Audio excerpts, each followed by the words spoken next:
I love the rain. I love the sound it makes. I love walking in it. It brings me a kind of inner peace that I don't really experience in any other kind of weather condition.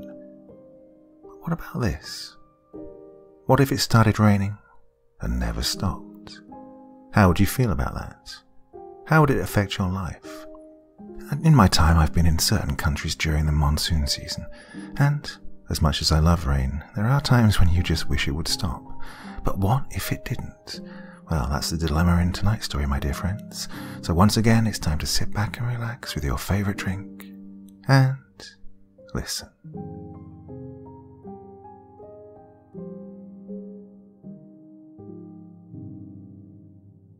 I patiently awaited by the riverbanks, while Charlie went to relieve himself behind a barren tree. The rain poured hard towards the poisoned earth, ripping away any life that dared settle in the ground. The waters before me were murky, and the river flowed relentlessly. They had once been so full of life, surrounded by families enjoying their picnics, tanning in the sun. Now nothing more than a watery grave, destroyed by the ever-present acid rain. It was odd, though, that despite the storm, it hadn't grown in size. It had remained the same monotonous body of water, only disturbed by the occasional piece of driftwood floating downstream. "Charlie, hurry up, it's getting dark," I yelled to my son as I started getting impatient. "I'm trying," he shouted back. I couldn't blame him. Taking a piss was harder than one would have thought, while soaking wet and freezing cold. He turned silent, and I decided to give him some space while I rested by the riverbank. My body had grown frail in the past year, after the supplies diminished. Both food and water had become a scarce, invaluable resource. I thought it was ironic that we would most likely die from starvation or dehydration, all the while soaking wet from the sulphuric piss falling down from above. My train of thought was disrupted by what seemed like an oddly shaped tree stump approaching from up the river. I fixed my attention to it as it drifted closer, and then realized it wasn't a piece of wood, but a corpse. "Oh, it's not again," I mumbled to myself. It had been flayed from top to bottom, not an inch of skin remaining on its bloody surface. Behind it followed another dozen dead bodies, all floating peacefully on top of the water, in various stages of mutilation. All were skinned, but some had additional avulsions, missing arms, legs, even heads that had been violently torn from some of their bodies. At that point, their identities were nothing more than a distant memory, an unimportant detail. They all seemed the same underneath their skin, and now they just added to the pile of corpses in the hellscape of a city that we called home. Those people were the brave ones, the ones that had tried to leave, but they'd known the risk. They knew about the Guardians, yet they ventured across the wall, and now they were just pieces of meat flowing with the river. The way their bodies bobbed up and down in the water reminded me, in the most morbid way, of times long since past, of the days before the rain. Taking Charlie to the beach with his mother, teaching him how to swim. I almost let myself smile despite the horrific sight, but I was quickly jolted back to reality as one of the corpses landed on the riverbank, fully clothed and seemingly unharmed. "Charlie, get over here," I called as I ran for the corpse. It was a man in his early 20s, thick, long hair and well-fed. Wherever the river had taken him from, he definitely didn't belong in the city. I checked his pulse, barely finding a weak one, and, though unconscious, he was definitely alive. "Dad, what are you doing?" Charlie asked. "We've got a live one. Hand me the blanket." Charlie pulled out a soaking wet piece of cloth, hardly protected from the weather by the bag, but it was all we had. I wrapped the man in it as well as I could, before lifting him up over my shoulder. "Dad, what if he's like the others?" Charlie asked nervously. "He can't be. He looks too healthy. Help me carry my things while I carry him. We have to get back to the shelter, fast." We rushed back towards the ruin we called home for the past day. It only took an hour to walk through the storm, but in my fragile state, carrying someone as heavy as that man, well, it put me on the brink of collapse. Once we finally reached the house, I dropped the man on the driest part of the floor I could find. While Charlie unpacked our things, I started a futile attempt at making a fire. "Dad, I'm going to look for food," Charlie stated, oddly confident. He'd become a resourceful kid, but I had little hope that we'd find any treasure. Whoever lived there before had to have emptied the place during the second evacuation. "Don't bother. We already looked through this place." As a stubborn kid, he reminded me of his mother, always adamant about finding solutions where there were none. Against my advice, he set off to search the house once more. After a good half an hour, I managed to get a few sparks to ignite a fire. Charlie returned just in time, holding a few cans of beans and a couple of water bottles. "Where'd you find those?" I asked, equally impressed and surprised. "Found them under some old planks in the closet," he said, smiling. People had gotten clever during the storm. As food supplies grew short and we lost contact with the outside world, people got serious about hiding their most valuable belongings. And in a world where nothing ever grew, where food couldn't be made, gold and money had lost their purpose. "You did good, Charlie. I'm proud of you." The man grunted, starting to wake up. "What happened?" he asked weakly. I knelt down beside him, trying my best to keep him calm. "Don't worry, you're safe," I said. "What's your name?" "Peter." "Great, Peter. I'm John. Do you know where you are?" "No, I was just out walking," he groaned. "Oh, my head, it really hurts." I noticed a gash on the back of his head, covered by his hair. It had stopped bleeding, but it was a nasty cut in risk of getting infected. "Was I in an accident? Why am I not in a hospital?" he asked. "Hospital?" I asked back, confused. Before he could continue, he passed back out. I tried to get him to drink some water, most of which he coughed up. Keeping him warm and hydrated was all I could do while he recovered. Asking for a hospital? He must have been pretty out of it, I mumbled to myself. I turned back to Charlie. He was enjoying his expired can of beans, our first meal in 2 days. Hardly a feast, but that didn't matter. "Well, we all need to get some sleep soon, Charlie. We've got a long trek ahead of us tomorrow." "Wait, tell me the story first," he demanded. It was a story I'd told 1,000 times in the past few years. One of the times before the storm. A story about a world Charlie was far too young to remember, but he'd seen a minuscule part of it. I wanted to keep that glimpse alive, if only as a distant dream. "You want to hear about the sun?" I asked. He nodded eagerly. "All right, come sit with me. Let's try to get dry before we pass out for the night." We huddled up under the blanket, almost dry from the fire, and for the 1,001st time, I told him about the past. "You know, the sky's blue.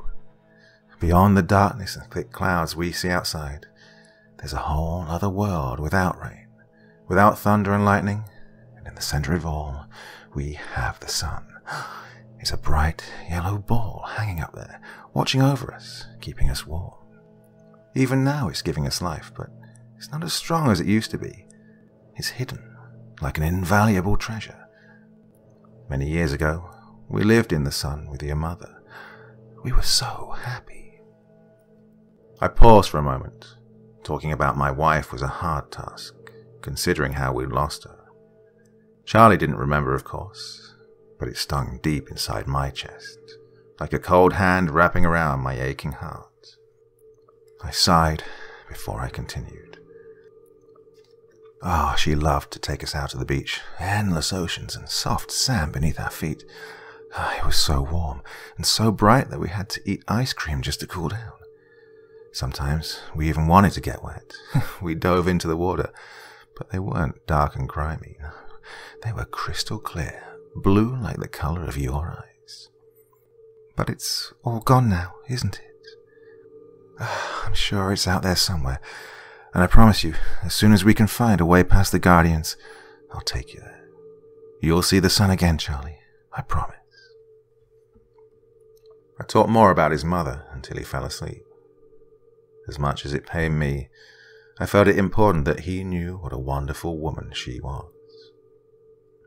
As night fell over us, the storm worsened, turning from heavy rain to a murderous blizzard.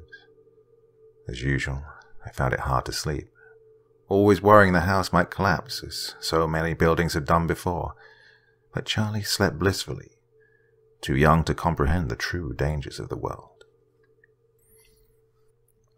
Dad, the man's waking up. I awoke to Charlie shaking me.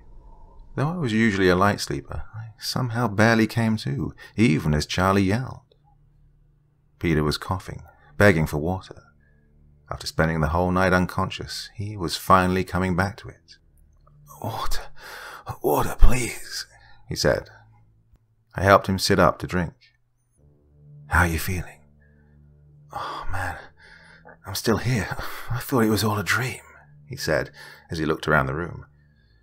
Are we in an abandoned house or something? Well, Peter, it's not abandoned anymore, I joked, stupidly trying to brighten up the mood. Shouldn't I be in a hospital? He asked again. I was confused, but he'd suffered a fairly traumatic head injury, so I let his question slide while I started breakfast. I cooked up some beans and offered them to Peter. Without supplies, I couldn't do much for his wound, only observe and hope a fever didn't fester. Do you know where we are? I asked, trying to get an idea of his state of mind. I don't know. I don't remember anything other than walking around. I was heading for a picnic, I think. Then there was a bright flash, and next thing I know, I wake up here. A picnic? Yeah, it's been the warmest summer in years, they say. Oh, I wanted to enjoy the weather, but by the look of that rain outside, I guess that didn't last very long. Warm summer. Picnics. Oh, it had become clear how confused he really was. We're in Greenville, I said. Greenville? I've never heard that name. I come from Portland. It wasn't a place I'd heard about nearby. Closest town over would have been Clint, but God knows what still existed beyond the boundaries of our hellhole. And you have sun in Portland? Yeah, blazing, burning sun. Every day for the past month. For a moment I considered the fact that the world had kept going long after our city's demise, that, despite our hardship, there existed a better place where life thrived. Yet, I knew leaving would be impossible. You're telling me the world is still going? That outside of this shit, people are just living normal lives? Of course. We never even heard about a storm destroying a city. No one knows about Greenville. But this is all a bit bizarre. I stood up and paced around the room, 1,000 thoughts and ideas flowing through my mind. The world hadn't ended. It was only us, only our city, closed off from the rest of the world, left to suffer. People couldn't leave, but then again, none had entered it either. Since the fall of our city and the collapse of the colony, Peter was the first seemingly healthy human we'd stumbled across. If he could get in then, maybe, just maybe, we could get out. Dad, there's a woman outside, Charlie yelled from one of the windows, breaking me away from my brainstorm. Stay back, Charlie, I demanded as I rushed outside. Peter was getting up and following suit. The rain poured as always, filling up as small a sinkhole down the end of the street. Most houses had long since collapsed, and those that still stood were slowly being etched away by the acid. A woman stood in the middle of the street, with her back facing towards us. She wore nothing more than a light dress, hardly providing protection from the horrific weather. She'd been hurt, leaving an exposed wound on her left shoulder, no longer bleeding but oozing with thick, yellow pus. What the hell is she doing, just standing there? Peter asked. Don't get close. Let me deal with it, I responded. I walked up behind the woman. The veins on her arm were protruding out, marking an infection that was growing up towards her neck. She was on the brink of sepsis and would soon perish. Without hesitating, I pulled her head back by a hair. As I did, I also lifted up my hunting knife and slit her throat. "I'm sorry," I whispered as blood poured down her newly created orifice. She didn't even react as she quickly bled out. Seconds later, she died. "Holy shit! What the fuck did you just do?" Peter yelled from the house. He stood, frozen in fear, staring at my bloody hands. He didn't understand what I'd just done. It then dawned on me that Peter truly came from a better place, one without the daily horrors that we faced. "I set her free," I responded, already out of breath. Peter turned to run, but I gave chase. Despite my malnourished body and wasted frame, I was far faster in the rain and quickly pinned him down. "Let me go! You're crazy!" he yelled. "Calm down, Peter. You don't understand. I can explain." "Explain what? You just murdered someone," he continued. I let him go, causing him to slip onto the muddy, wet ground. I kept my knife pointed at him, forcing him to stick around a little longer. "You really don't know what's going on here, do you?" I asked. "Please, don't kill me. Just tell me what you want." "Of course I won't kill you. You're not an empty, not like them. Well, not yet." I flipped my knife around, gesturing for Peter to take it. "Now that I'm unarmed, you're going to listen."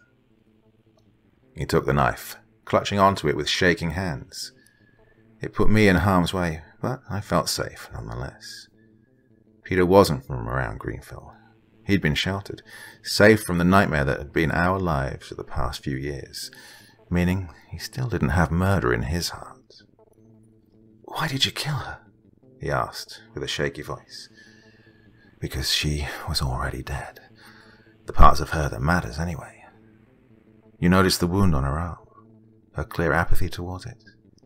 It's because she's one of them. One of the empty people." "What do you mean by empty people?" I walked back over to the corpse of the thing I'd just killed, turning her over to see her face. Full of scratches, even an eye missing, probably from walking into walls and debris lying around. "It's the rain," I said calmly while presenting the wounds of someone who'd clearly given up on their own well-being. "It changes people, hollows them out. At first, they just stop caring, but then it takes away their memories and strips them of all emotion. That's the fate of most people living in this city, and whatever they once were, accountants, mechanics, doctors, well, they ain't anymore. All they do now is walk around, get hurt, and die." "Then why kill them?" "Because they're already gone. Only their bodies stay behind to suffer. The least we can do is set them free. Besides, they get riled up if disturbed, and sometimes they get violent." He'd lowered his guard by then, either from believing my story or because he simply didn't have much of a choice. Peter was trapped alongside us in the storm, unable to survive without my help, but, unbeknownst to him, he could be our ticket out of here. "How long have you been here?" was all he asked. 7 years. Peter collapsed to the ground in disbelief, fearing he'd suffer the same fate. I walked over and put a comforting hand on his shoulder, mustering as much confidence as I could into the next few words. "But now, we're all getting out of here, together." My plan was simple enough in theory. Follow the river and retrace its path back towards where it grabbed Peter. It might have given us a safe way past the Guardians lurking in the dark territory. While we got ready for the day's trek, I felt hopeful. For the first time in about 6 years, I truly believed we stood a chance. The mere fact that Peter got inside ignited a fresh wave of hope throughout my body. It meant there had to be a weak spot in the dark territory, one we could escape through. Charlie presented us with a few water bottles he found while searching the neighbouring houses. It wasn't much to keep us going, but I'd found a new source of motivation anyway. "So, we're leaving the city?" Peter asked. "That's right. If a better place exists, I have to get my son there." "Mind me asking why you haven't left already?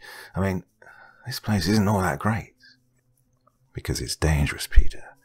People have tried and died." "What makes you so sure we'll survive then?" he asked, looking at me with a mix of fear and confusion. "Because now we know it's possible. You got in. That means we can get out." During the early days of the storm, we'd all been part of a mass evacuation. As the first buildings fell to sinkholes that were created by the downpour, people started to panic. The evacuation itself was a shit show. Thousands of cars immediately congested on the highway. As a last resort, we attempted to flee on foot, with the pitch-black clouds looming above us, striking down with lightning ever so often, seeming to appear from the ground itself. My family and I were quite far in the back, and when reaching the border out of the city, we halted in our steps. Before us lay thousands of skinless bodies. Entire families embraced in death, with horrified expressions on their flayed faces. In the blink of an eye, well over 100,000 people had been slaughtered, repurposed for a meat wall spanning around the entire city, keeping us trapped. A few more bodies had landed on the riverbank where we'd found Peter the day before.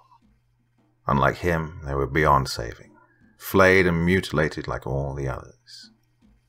Peter looked at them in disbelief and disgust, unable to comprehend the horrors that lay before him. "What happened to them?" he asked. "Those are the people that try to leave," I said. "And that's where we're heading," he continued, panicked. "I don't think I can do this." "Listen to me, Peter.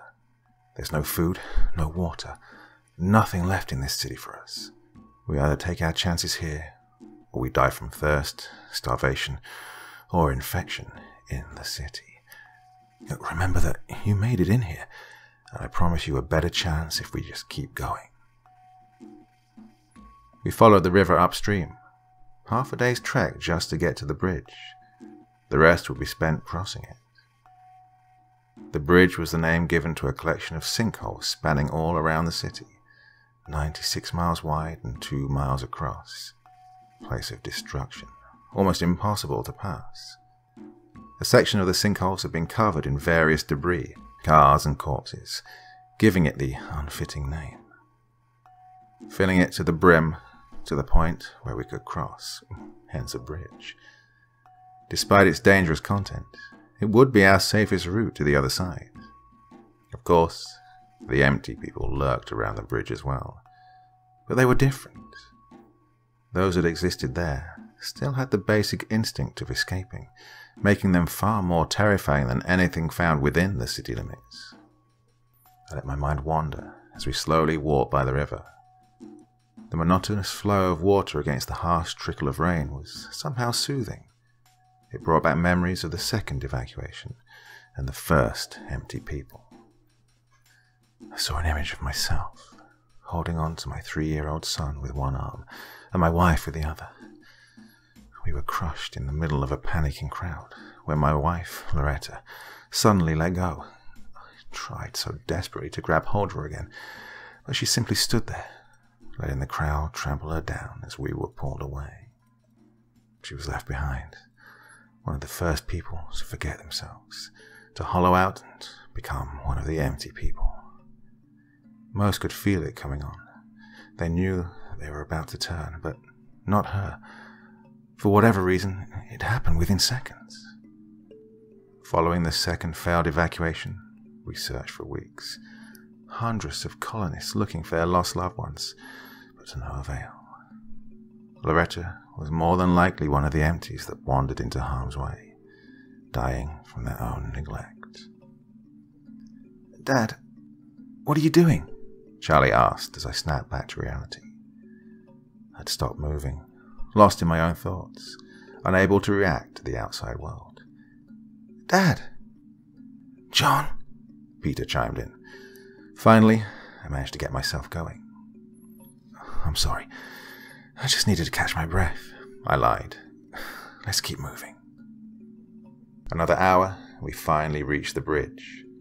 Before us, we saw an endless collection of sinkholes, partially filled with solid debris, dozens of bodies littering the pits among a few surviving stragglers.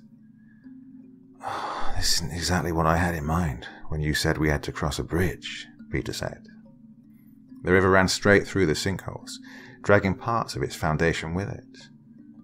We had to keep a certain distance away from the river, lest we get dragged away with everything else. "This is more like a hole, if I'm entirely honest," Peter continued. I kneeled down beside my son. This would be his first time crossing the bridge without my help. On each prior cross, he'd been too young, and I'd either carried him on my back or had him wait back at the colony. Now that the colony was gone, and I was too weak to carry him, he'd have to manage on his own. "You ready to do this, Charlie?" I asked. He nodded, as brave as he'd ever been. "Listen, there's bound to be a bunch of empty people stuck in the debris. It's going to be dangerous. These empties are different from the ones we've seen in the city. They'll call out for help. They'll beg and bargain, but don't let that fool you. There's no fear, sadness, nor anger in their voices. There'll be no urgency, even as they lay there, bleeding out. So whatever happens, do not approach them," I said, looking back and forth between Peter and Charlie.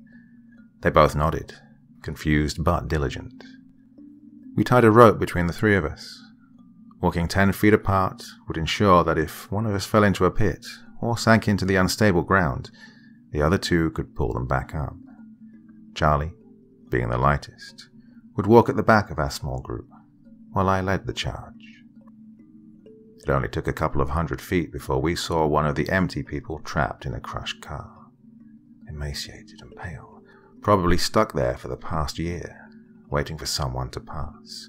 It pleaded and begged for us to help, asking in the most apathetic voice possible, completely rid of any emotion. "Don't go to the other side without me. I'm fine. I'm fine. I'm fine. I'm fine," it said. Another one we passed had just impaled itself on a piece of debris, bleeding profusely. Within an hour it would be dead, yet it kept talking as if nothing had happened, its words making sense, but the emotion behind them non-existent. "Hey, take me with you. Please, please, please. It doesn't hurt, I promise. It doesn't hurt. I'll be okay. I'll be okay." Peter looked with concern at the trapped creatures, worried and sorry about his pitiful fate. "Let it be," I ordered. "We can't help them." He complied, and we kept walking. "John, how about you tell me how all of this happened?" Peter asked. I shrugged his curiosity off. It wasn't a memory I wanted to dig into. "We're better off focusing on the rough terrain. We ain't got time to talk," I shot back. "All right, but how about a short summary then?" I sighed, already out of breath from the rough trek across the bridge, ignoring him initially, but he kept prying. He wasn't going to let it go.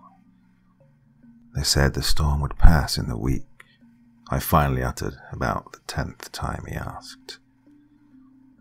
"We did as we were told, held up inside our homes, stocked up on food and water as the worst passed.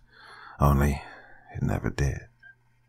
And after a month of the acidic rain etching away at our once friendly city, buildings started collapsing, sinkholes swallowed the roads, and people died." I sat down on a rock, trying to catch my breath. Talking while wandering was a painful task. And then the people started acting strange. We'd find men, women, and children just wandering through the streets at night, wearing nothing more than their nightgowns to protect them from the pouring rain. They had this look in their eyes, as if they weren't aware enough to care about their surroundings. Sometimes they'd even get hurt. break a leg or cut an artery. Yet they just kept walking aimlessly around, ignoring our pleas to just come back inside. Peter stepped in front of me. "That's what happened to your colony?" he asked. Our colony was formed after the first 6 months. We gathered as many resources as we could, non-perishable foods and water. Since only 1,000 people survived the first 2 evacuations, we figured we'd be fine for a few years at least. But the rain kept pouring. We'd lost contact with the outside world, and anyone brave enough to venture into the dark territory ended up dead. We were trapped, scared, running out of supplies faster than anticipated. You know what happens when there's no system to keep people in place? Peter shook his head. I got back up on my feet, and we kept moving. Well, let's say the empty people weren't the only ones losing their sense of self. As we talked, a small group of empty people started getting close. They'd miraculously navigated across the bridge without getting impaled or hurt by the various debris. They kept mumbling nonsense as they walked past. The only word I could make out was salvation. "Let 'em be," I demanded. Peter kept inquiring about our situation. "So, you've been stuck here for the past 7 years?" he asked. "That's right. 7 years since the storm began in 2020. Peter stopped dead in his tracks, halting our progress. "What the hell do you mean, 2020? "The year. What else?" I asked, confused. "Are you saying the storm started 7 years ago, in 2020, making the current year 2027? "By my estimation, yeah. It's been a bit hard to keep track, but I'm pretty sure we're somewhere between June and August. Why do you ask?" "John, it's only 2019. I chuckled at the absurd statement. "Listen, Peter, you hit your head pretty hard. It's understandable that you're Look at me, John. I was born in 1995. Do I look like I'm in my mid-30s? He asked. He didn't. He looked like someone in their early 20s, just like I thought when I first found him. Yet, it made no sense. If it truly was that long ago for him, then it meant he'd travelled not only from outside, but from the past. "You really think you've travelled through time?" I asked, sounding more condescending than intended. "Well, is that less likely than a storm lasting 7 years? People turning empty and mysterious guardians hindering any escape?" he asked back. Despite my disbelief in his statement, he had a point. "But that means..." I stopped. "That means what, John?" "It means the world is truly gone." "Then how did I get here?" he said, getting more agitated by the minute. I don't know, but the plan stays the same. We keep moving across the bridge." "Towards what? Certain death? To be flayed by the guardians like the pile of corpses back at the river?" "I don't know," I shouted back, loud enough to attract the attention of the passing empty people, most stuck in debris by then. Peter got quiet. "Do you have a better plan? There's no food left, no water, nothing. You want to go back? We'll die before we find shelter again. So my plan remains. We're following the river, and while we do, we desperately pray to any god you can think of that we somehow manage to find out how the hell you ended up here." He just stared at me. 7 years, Peter. My son grew up not knowing the warmth of the sun, and I'll die before he gets stuck here for the rest of his life. While I frantically yelled in anger, one of the empty people got close enough to grab Charlie. I'd lost focus and just stared at him in complete apathy. For a moment, it didn't matter what happened next. "Help me, help me, help me. Let's stick together, together, together," it begged as it pulled him towards a pit. I just stared. "Dad, help me!" Charlie cried, but I stared on, unable to make myself move. "John, what the hell are you doing?" Peter shouted as he ran over to help Charlie. Finally, I snapped back to reality, immediately pulling my knife out, pushing the creature away from my son while impaling it through its eye. As it fell over dead, Charlie cried for the first time in years, and Peter turned to me with an angry expression on his face. "John, why did you just stand there?" he shouted. I don't know." I rushed over to console Charlie, but he pushed me away. "I lost control of myself for a moment. I can't explain it." We didn't have time to discuss it. Darkness loomed over us as nightfall approached. After catching our breaths once more, we rushed the last few 100 feet across. We desperately needed to find shelter before another blizzard set in. No sooner had we set foot on the edge of the bridge before a brilliantly bright light appeared on the horizon. It was unlike anything I'd seen since the beginning of the storm, appearing as blue sun lighting up everything around us. The light looked cold as ice, yet it warmed us more than anything had for the past 7 years. The river stretched all the way towards the light, and I knew in my heart that Peter had somehow come through it. "Is that the sun?" Charlie asked hopefully. "No, that's something else entirely," I responded, baffled by the magnificent sight. "How far away is it?" Peter asked. I tried to the best of my ability to judge the distance, but the shine of the light made it hard to get a clear view. If it lay by just one of the bodies of water making up the river, it would be another day's trek, meaning we'd have to venture through the dark territory. "I'm guessing another day and a half's walk," I finally said. They both seemed hopeful. The train itself wasn't as rough as the rest of the trip, and I was beginning to realize I might not make it that far. In any case, we'll need to find shelter.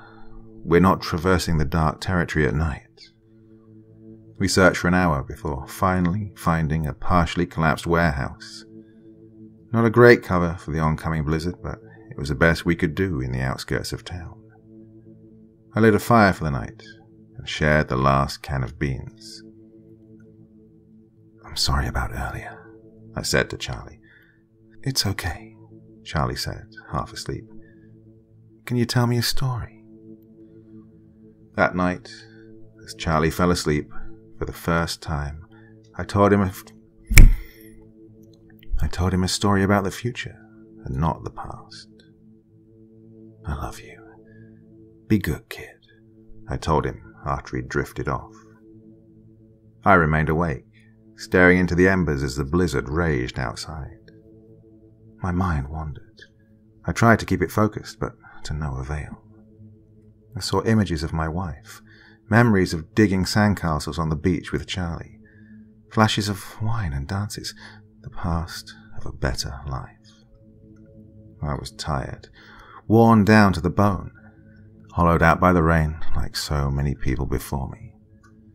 In a matter of hours, my mind would be lost, and my son would be left alone, fending for himself with someone who clearly didn't belong. Without waking the other two, I sat down to write the final part of my journal. I've kept track of most events during the past 7 years, but I feel like the last few days are the most important. I'm leaving this to you, Peter. When you find me empty in the morning, I need you to take Charlie with you across the dark territory.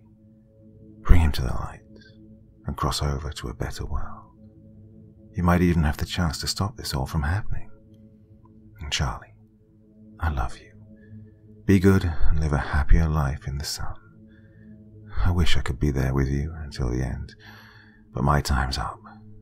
You deserve so much more than this world has given you, and now you might finally have it.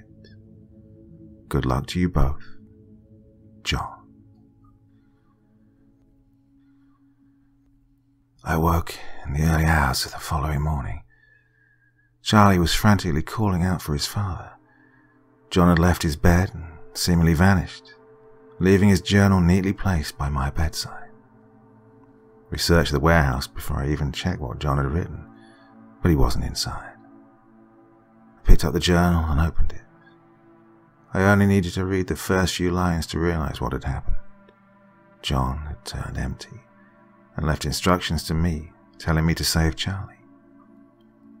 "Dad," Charlie yelled as he stormed out the door, back into the rain.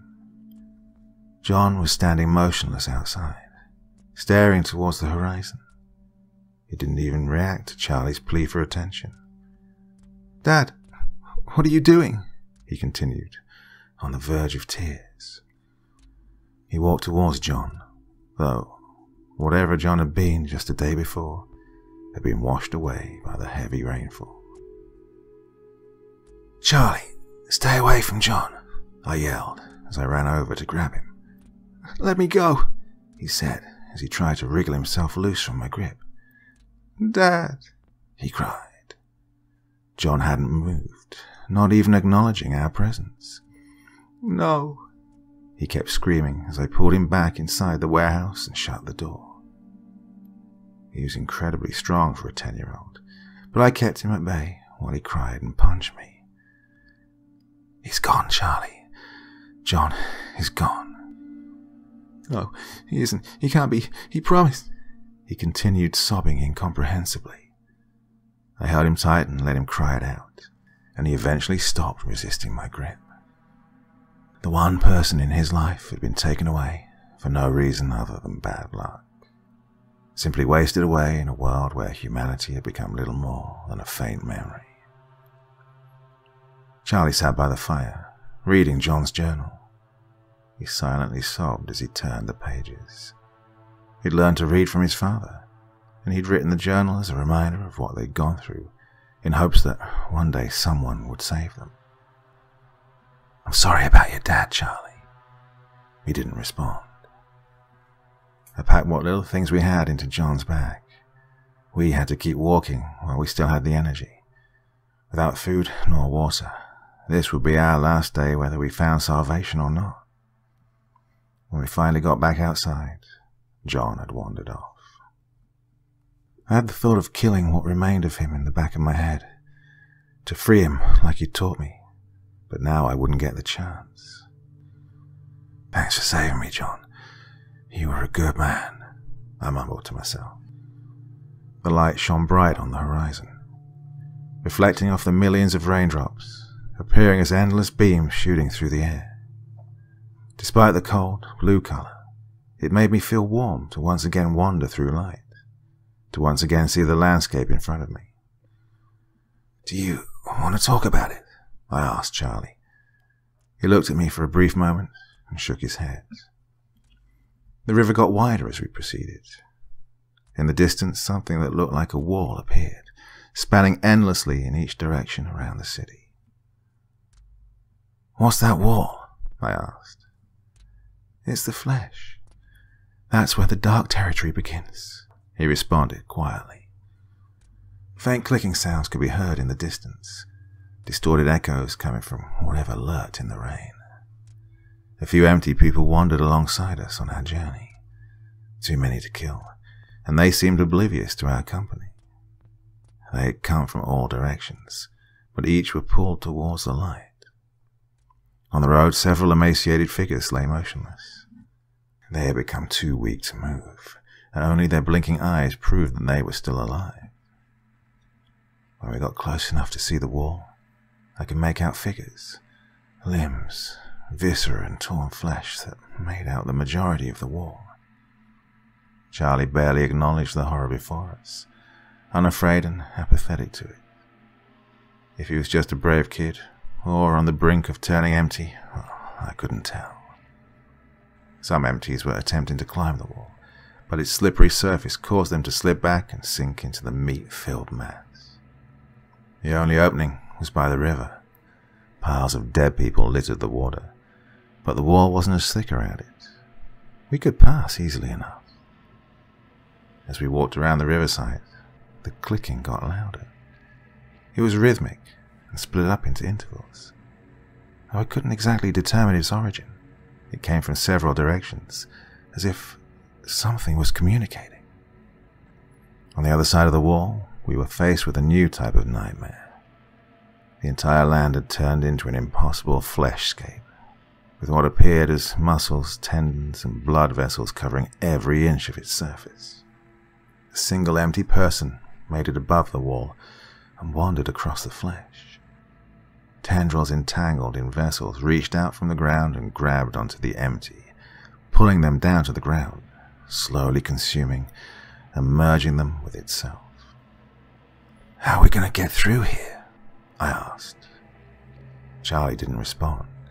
He simply climbed down from the wall, wielding his knife. A few tendrils grew from the ground, wrapped in veins, but Charlie slashed at them with his knife, causing blood to spurt out briefly before it fell to the ground. "Charlie, what are you doing?" "They can't get us if we keep moving," he said. "You've been here before?" I asked. "One time." I climbed down onto the flesh-covered surface. It felt warm to the touch, gently bouncing my feet with each step. A tendril reached for me, and I slashed it off with ease. It was slow for sure, and as long as we kept wandering, we'd seemingly be safe. The light was still a few hours away, but it had grown to a tremendous size, a brilliant blue globe lighting our path to salvation. We kept close to the river. If John had been right, we simply needed to follow it all the way to the light. Every now and then, a body, limb, or viscera was pulled from the fleshscape and floated downstream towards the city. The clicking was getting closer, but I was just starting to realize that it didn't come from any direction in the distance. It was coming from underground.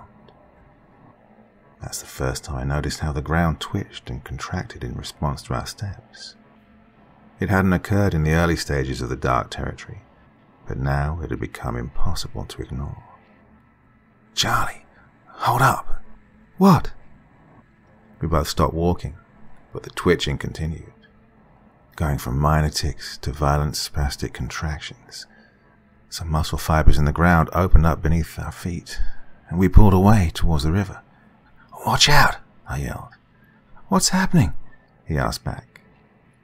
A tall figure dug itself up from the ground, towering 15 feet tall, 2 legs and a torso, but without arms or a head.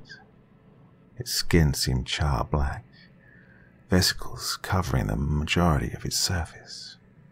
It emitted the clicking sound we'd heard, calling out for the tendrils, which emerged from the ground in response. It held onto the ground with its legs, claws sticking out from all sides of the stumpy appendage. "Run!" I ordered. I grabbed Charlie and headed straight for the river.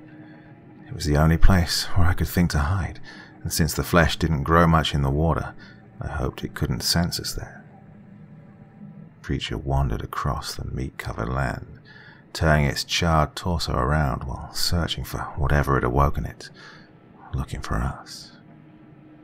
Beneath the pitch-black skin of the creature, a couple of lids tore apart, revealing a single, completely white eye with a minuscule pupil darting rapidly around its socket. We lowered ourselves into the water, hoping the creature wouldn't notice us.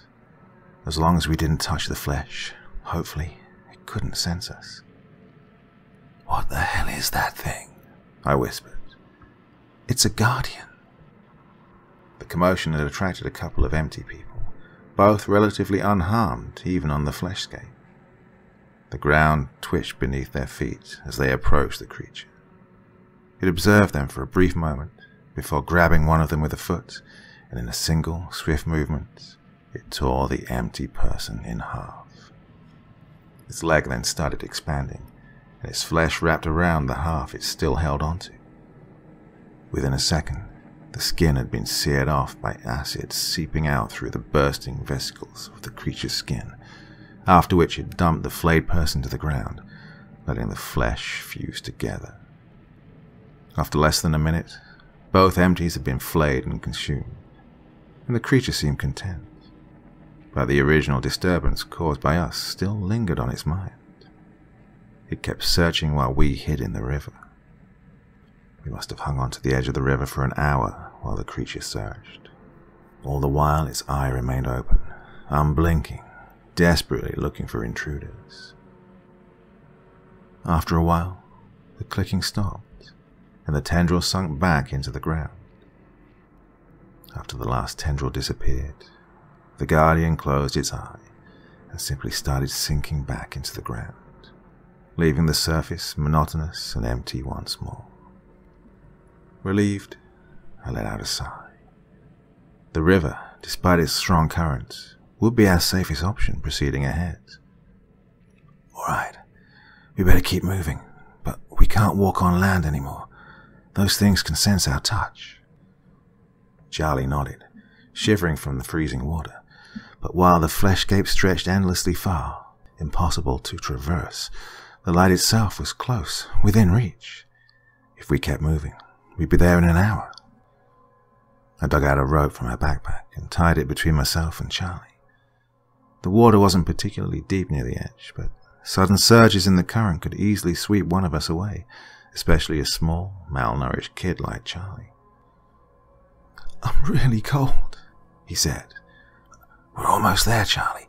Can you hang on for just a bit longer?" "I'll try." We walked in the knee-deep freezing water, trying our best to avoid small flesh appendages that had grown into the side of the river. Any touch would alert the guardians, and if they saw us, we wouldn't stand a chance. "Just a bit further. We're almost there," I said. Charlie started slowing down. As skinny as he was, on the brink of starvation, he simply couldn't retain much heat. "I'm tired," he said. "Don't give up, Charlie," I begged. I felt him tug on the rope behind me. He'd almost come to a complete standstill. Without any further option, I lifted him up and put him on my back. Oh, we were so close.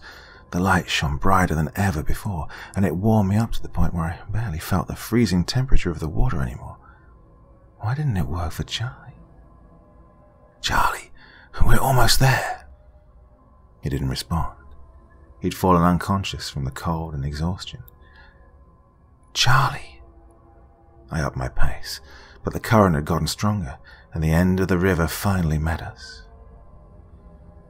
What lay before us was a massive lake, covered by a thin layer of what seemed like human skin, stretched so thin it had become partially transparent. The blue light hung a few feet in the air on the other side of the lake, appearing as a massive globe of ice. "Charlie, do you see that? We're almost home." He didn't respond. We had to tread back onto land to get around the lake. If not, we'd end up enveloped in the mesh of skin covering the waters. Only a few 100 yards to safety.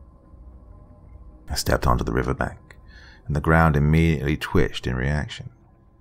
I took another step, causing a tendril to emerge from the ground and reach for me. It was much thicker than the ones we'd faced before, and I only had one hand free while trying to keep Charlie on my back. I swung with all my force and cut through it. The ground shook as the muscles moved apart, leaving a large gash in the ground from where the guardians could emerge. 3 pulled themselves up through the flesh and gave chase after us.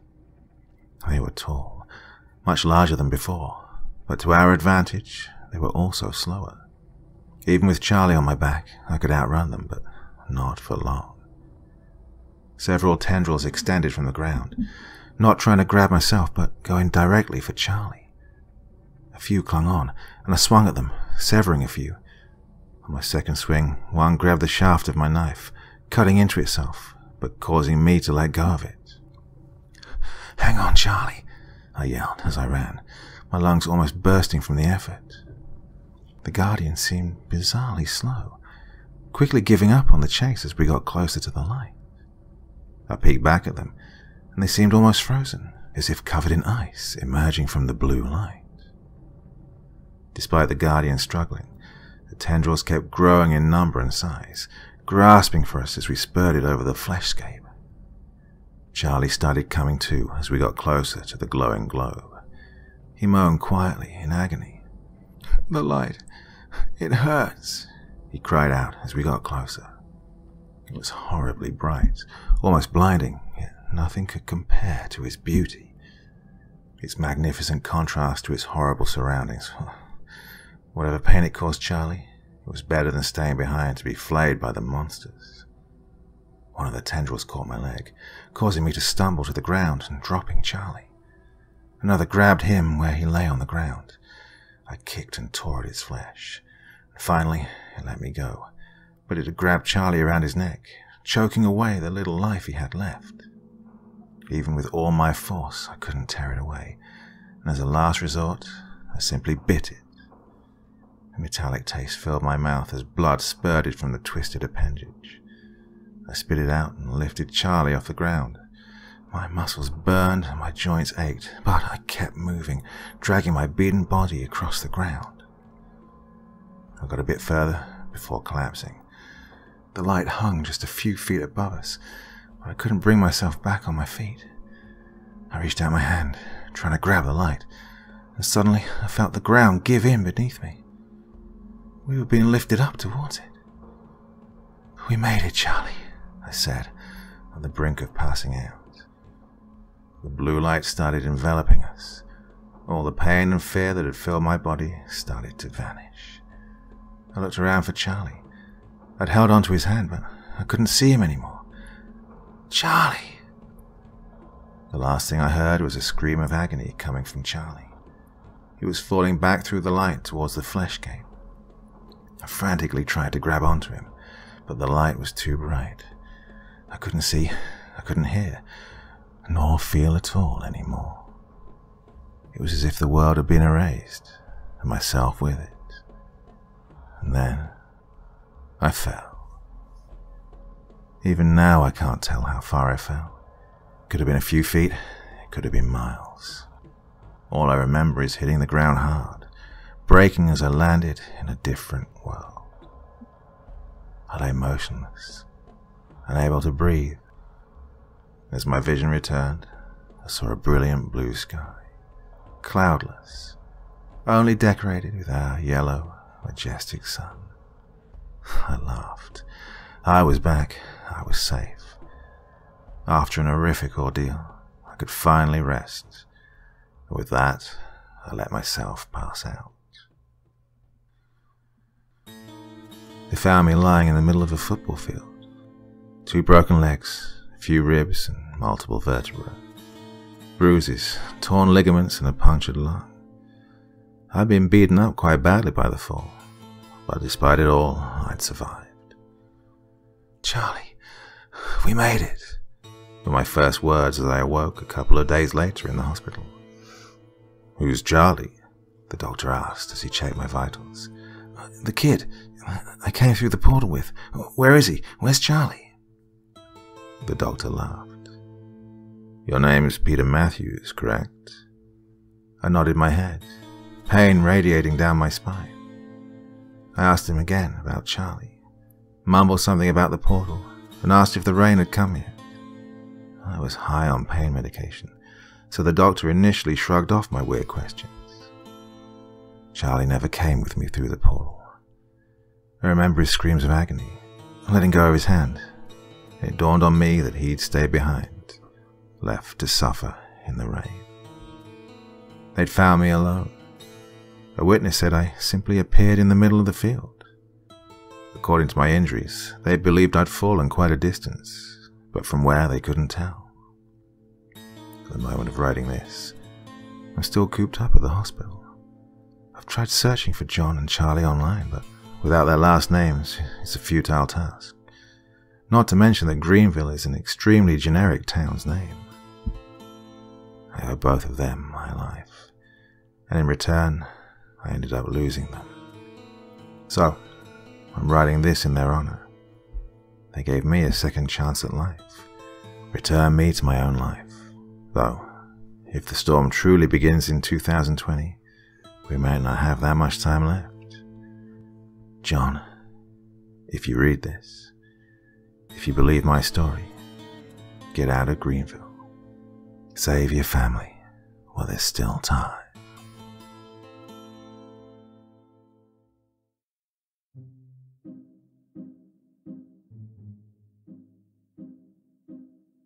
Well, another brilliant story there from Richard Saxon.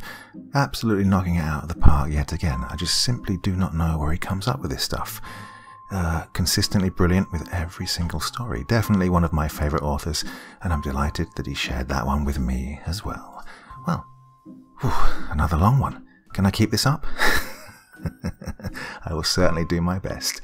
On a bit of a roll now. Well, I'm in the Netherlands, as long-term listeners will know, and I've got a bit of downtime, quite a lot of downtime at the moment, so I am finding quite a lot of time to record stories, even though I've moved from one country to another. So I hope you're enjoying this. Well, definitely enough from me for one evening, but I will be back again very soon, and I do so hope you'll join me. Till then, sweet dreams and bye-bye.